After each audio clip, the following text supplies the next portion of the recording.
Test 2. You will hear a number of different recordings and you will have to answer questions on what you hear.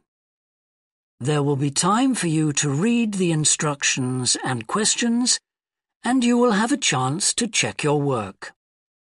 All the recordings will be played once only. The test is in 4 sections. At the end of the test, you will be given 10 minutes to transfer your answers to an answer sheet. Now turn to Section 1. Section 1. You will hear a man interviewing a woman in the street about her use of transport. First, you have some time to look at questions 1 to 5.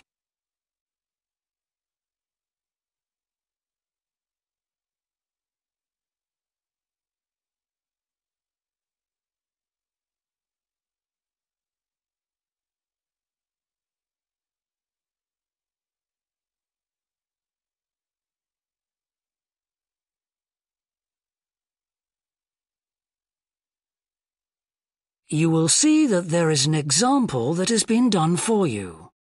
On this occasion only, the conversation relating to this will be played first. Excuse me? Yes? I wonder if you could spare a few minutes to do a survey on transport. It won't take long. No, that's fine. Oh, lovely. The survey is on behalf of the local council. They'd like to know about what transport you use and any suggestions for improvement. Can I start by asking you how you travelled to town today? Sure, I came on the bus.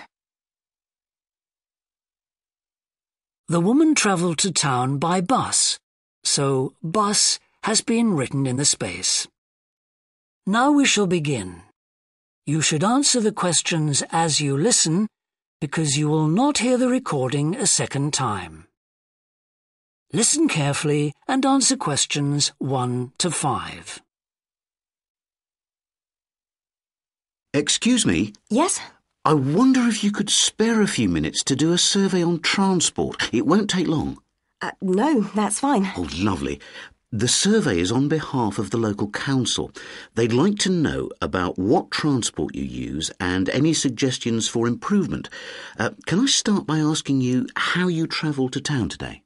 Sure, I came on the bus. Great. Now, can I get a few details about yourself? OK. What's your name? It's Louisa. Yes. Hardy. Can you spell that, please? Yes, it's Hardie. Great, thanks. And can I have your address? It's 19 Whitestone Road. Oh, right, I know that area. It's Bradfield, isn't it? That's right. Is the postcode GT7? It's actually GT8 2LC. Great. And could I ask what your job is? Are you a student? I've actually just finished my training. I'm a hairdresser. Oh, right. And one more question in this section. What is the reason for you coming into town today? Actually, it's not for shopping today, which would be my normal reason, but to see the dentist. Right. Thanks. Before you hear the rest of the interview, you have some time to look at questions 6 to 10.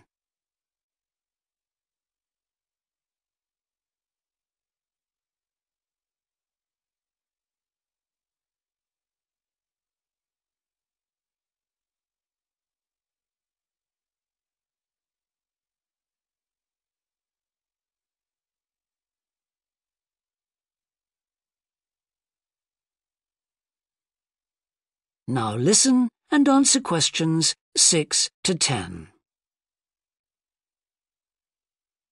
Now, in this last section, I'd like you to give us some ideas about the facilities and arrangements in the city for getting to and from work. Any suggestions you have for improvements? Well, something I've thought about for some time is that when I do walk and I'm doing a later shift, I think the lighting should be better. Yes, good point. And of course, I think it's a real shame they've been cutting down on the number of footpaths. They should have more of those. Then people would walk more. Yes, right. And I don't think there are enough trains. That's why I don't use them. You have to wait so long. Thanks. And finally, I'd like to ask your opinion on cycling. As you may know, there's a drive in the city to get more people to cycle to work. Right. But we realise that there are things which the council, but also employers, might do to help encourage workers to cycle to work. Yeah. Well, I have thought about it, and where I work there are no safe places to leave your bikes. OK. And also, I'd have to cycle uphill, and on a hot day I'd arrive at work pretty sweaty, so I think I'd need a shower somewhere at work. Right. And I suppose the last thing is that I wouldn't be all that confident about cycling on such busy roads. I think I'd like to see you offering training for that. You know, I'd feel a lot better about starting if that was the case. Well, that's very helpful. Thank you very much for your time. No problem. Bye. That is the end of section 1. You now have half a minute to check your answers.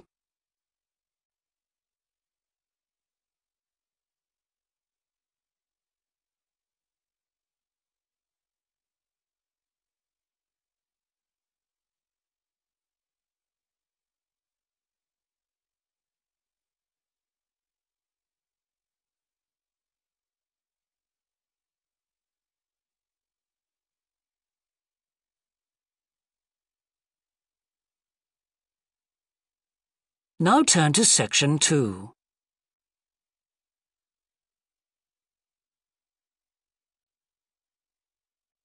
Section 2.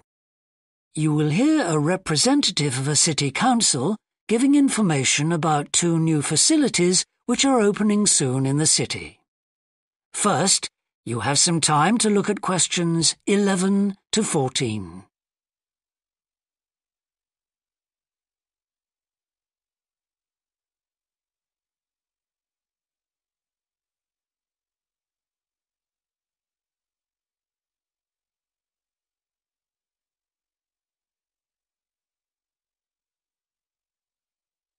Now listen carefully and answer questions 11 to 14.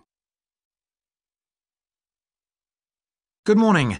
I'm very pleased to have this opportunity to say a little about 2 exciting new developments in the city: the Brackenside open-air swimming pool and the Children's Adventure Playground in Central Park. As many of you may know, the idea for these initiatives came from you, the public, in the extensive consultation exercise which the City Council conducted last year. And they have been realised using money from the SWRDC, the South West Regional Development Commission. First of all, Brackenside Pool. As many of the older members of the audience will remember, there used to be a wonderful open-air pool on the seafront 30 years ago, but it had to close when it was judged to be unsafe. For the design of this new heated pool, we were very happy to secure the talents of internationally renowned architect Ellen Wendon, who has managed to combine a charming 1930s design, which fits in so well with many of the other buildings in the area, with up-to-the-minute features such as a recycling system, the only one of its kind in the world, which enables seawater to be used in the pool. Now, there's been quite a bit of discussion in the local press about whether there would be enough room for the number of visitors we're hoping to attract, but the design is deceptive, and there have been rigorous checks about capacity. Also, just in case you were wondering, we're on schedule for a June the 15th opening date, and well within budget, a testimony to the excellent work of local contractors Hickman's. We hope that as many people as possible will be there on June the 15th. We have engaged award-winning actress Coral White to declare the pool open, and there'll be drinks and snacks available at the poolside. There'll also be a competition for the public to decide on the sculpture we plan to have at the entrance. You will decide which famous historical figure from the city we should have. Before you hear the rest of the talk, you have some time to look at questions 15 to 20.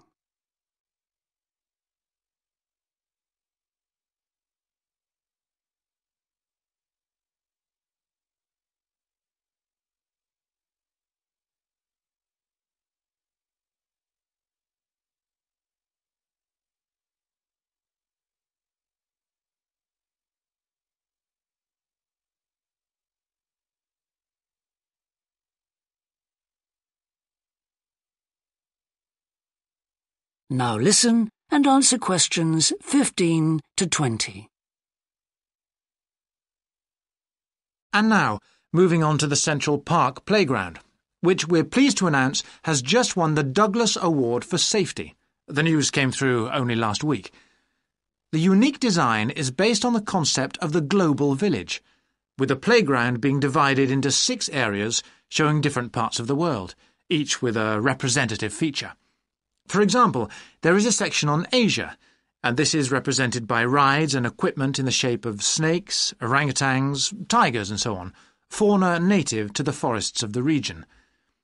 Moving south to the Antarctic, we couldn't run to an ice rink, I'm afraid, but opted instead for climbing blocks in the shape of mountains. I thought they could have had slides for the glaciers, but the designers did want to avoid being too literal. Then on to South America, and here the theme is El Dorado, games replicating the search for mines full of precious stones. And then, moving up to North America, here there was considerable debate.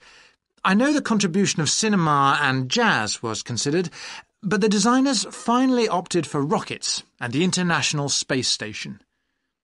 Eastwards to Europe then, and perhaps the most traditional choice of all the areas, medieval castles and other fortifications. Then last but not least, moving south to Africa, and a whole set of wonderful mosaics and trails to represent the great rivers of this fascinating and varied continent. Now, the opening date for our global playground is the 10th of July, and again, we'd love to see you there. So, make a date and come and see this magnificent, original new amenity right in the heart of the city. That is the end of section 2. You now have half a minute to check your answers.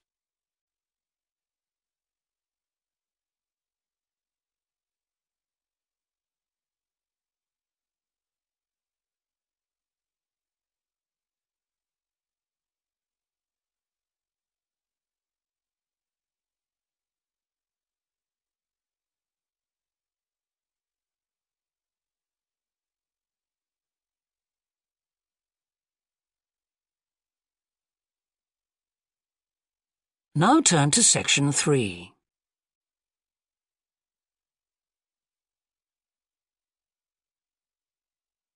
Section 3.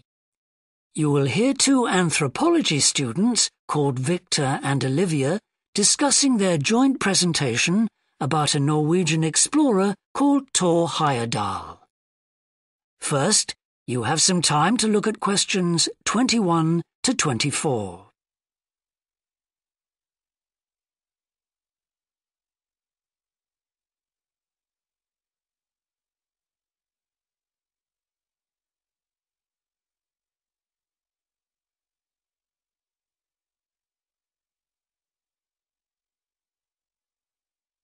Now listen carefully and answer questions 21 to 24.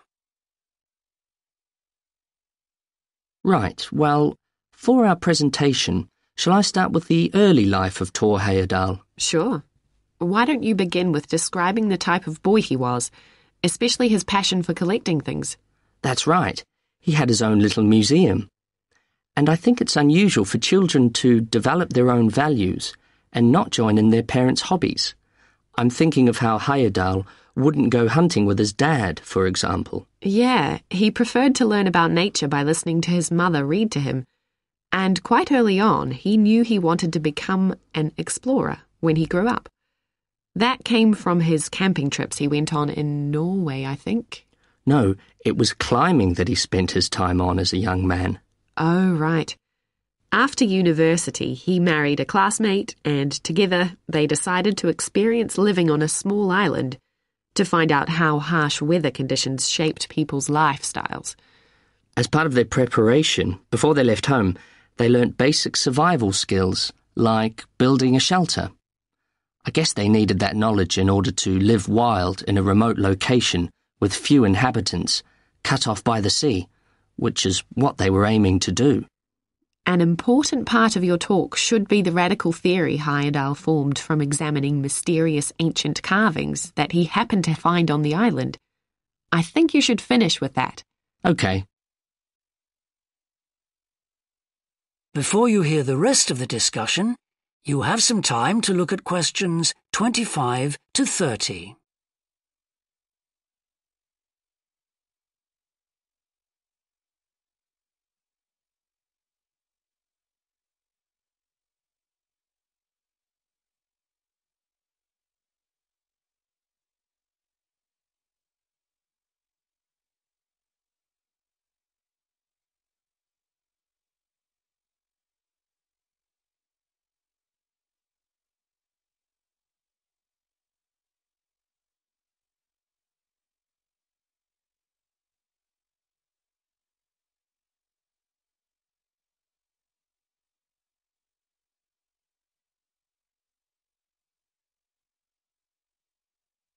Now listen and answer questions 25 to 30. All right, Victor, so after your part, I'll talk about Thor Heyerdahl's adult life, continuing from the theory he had about Polynesian migration. Up until that time, of course, academics had believed that humans first migrated to the islands in Polynesia from Asia in the west. Yes, they thought that travel from the east was impossible because of the huge empty stretch of ocean that lies between the islands and the nearest inhabited land.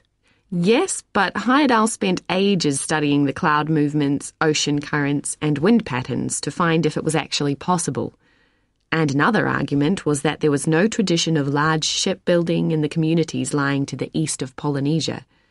But Heyerdahl knew they made lots of coastal voyages in locally built canoes. Yes, or sailing on rafts, as was shown by the long voyage that Heyerdahl did next. It was an incredibly risky journey to undertake. Sometimes I wonder if he did that trip for private reasons, you know, to show others that he could have spectacular adventures. What do you think, Olivia? Well, I think it was more a matter of simply trying out his idea, to see if migration from the east was possible. Yes, that's probably it. And the poor guy suffered a bit at that time because the war forced him to stop his work for some years. Yes. When he got started again and planned his epic voyage, do you think it was important to him that he achieve it before anyone else did? I haven't read anywhere that that was his motivation. The most important factor seems to have been that he used only ancient techniques and local materials to build his raft. Yes. I wonder how fast it went. Well, it took them 97 days from South America to the Pacific Islands. And after that, Heyerdahl went to Easter Island, didn't he? We should mention the purpose of that trip. I think he sailed there in a boat made out of reeds. No, that was later on in Egypt, Olivia. Oh, yes, that's right. But what he wanted to do was talk to the local people about their old stone carvings and then make one himself to learn more about the process. I see. Well, what a great life. Even though many of his theories have been disproven, he certainly left a lasting impression on many disciplines, didn't he? To my mind, he was the first person to establish what modern academics call practical archaeology. I mean that they try to recreate something from the past today, like he did with his raft trip. It's unfortunate that his ideas about where Polynesians originated from have been completely discredited. Yes. Right, well, I'll prepare a PowerPoint slide at the end that acknowledges our sources. I mainly used The Life and Work of Thor Heyerdahl by William Oliver. I thought the research methods he used were very sound, although I must say I found the overall tone somewhat old-fashioned. I think they need to do a new, revised edition. Yeah, I agree. What about the subject matter? I found it really challenging. Well, it's a complex issue. I thought the book had lots of good points. What did you think of the illustration? That is the end of section 3. You now have half a minute to check your answers.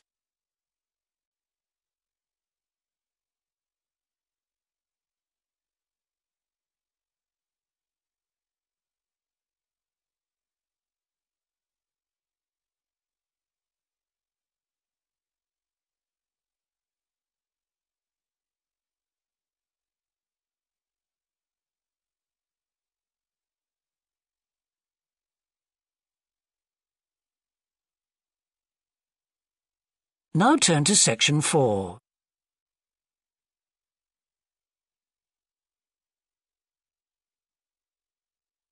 Section 4. You will hear a business student predicting how management might change in the next few years. First, you have some time to look at questions 31 to 40.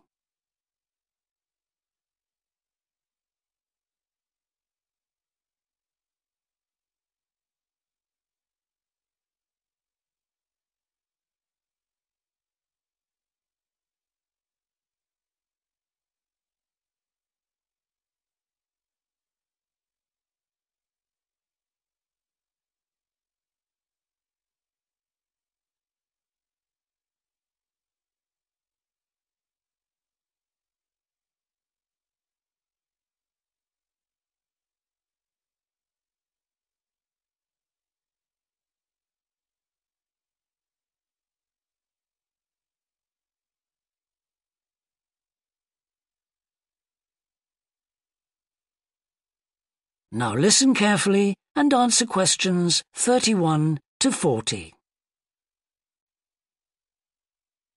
Well, I've been talking to managers in a number of businesses and reading surveys about the future of management.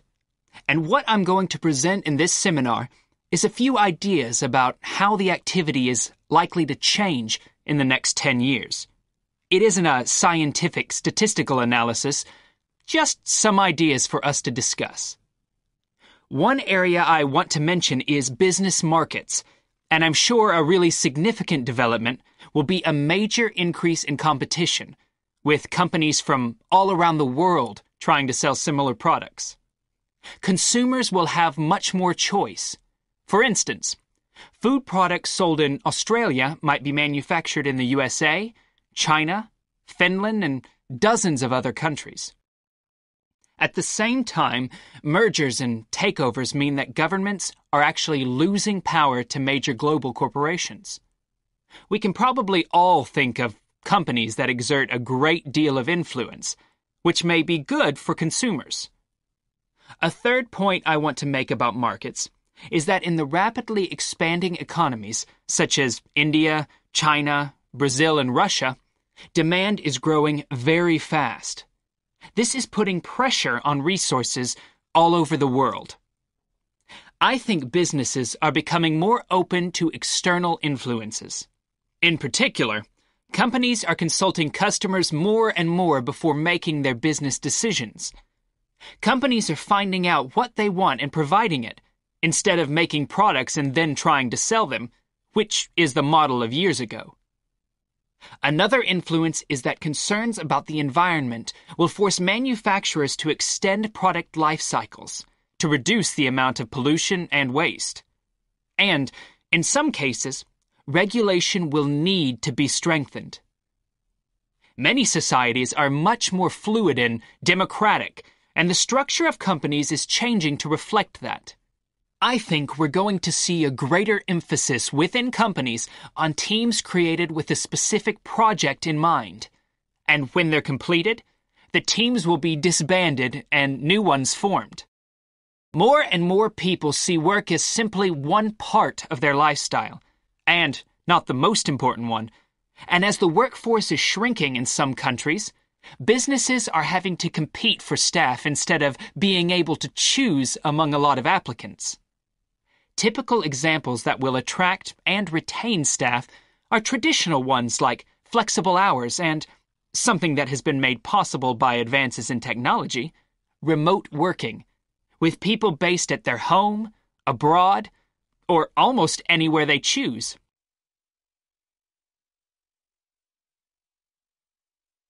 Management styles will almost certainly continue to change. Senior managers will require a lot more than the efficiency that they've always needed. Above all, they'll need great skills in leadership so that their organization can initiate and respond to change in a fast-moving world where they face lots of competing requirements and potential conflicts. In most of the world, the senior managers of large businesses are mainly men in their 50s and 60s, The predominant style of management will almost certainly become more consultative and collaborative, caused, above all, by more women moving into senior management positions. Many of the changes are influenced by developments in the wider economy. The traditional emphasis of business was manufacturing, and of course the service sector is very important. But we shouldn't overlook the growing financial contribution of IP, that is, intellectual property. Some books and films generate enormous sums from the sale of related DVDs, music, games, clothes, and so on. Another point I'd like to make is that although I've been talking about companies, one trend that they have to face is the move away from people working for the same employer for years. Instead, more and more people are becoming self-employed to gain the freedom and control over their lives that they're unlikely to get from being employed. Okay, well, that's all I want to say, so let's open it up for discussion. That is the end of section 4. You now have half a minute to check your answers.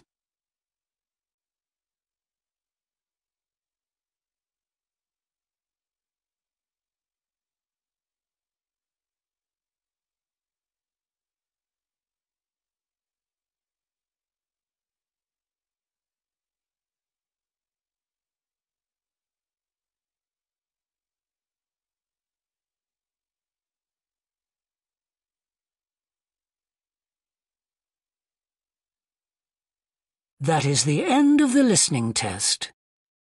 In the IELTS test, you would now have 10 minutes to transfer your answers to the answer sheet.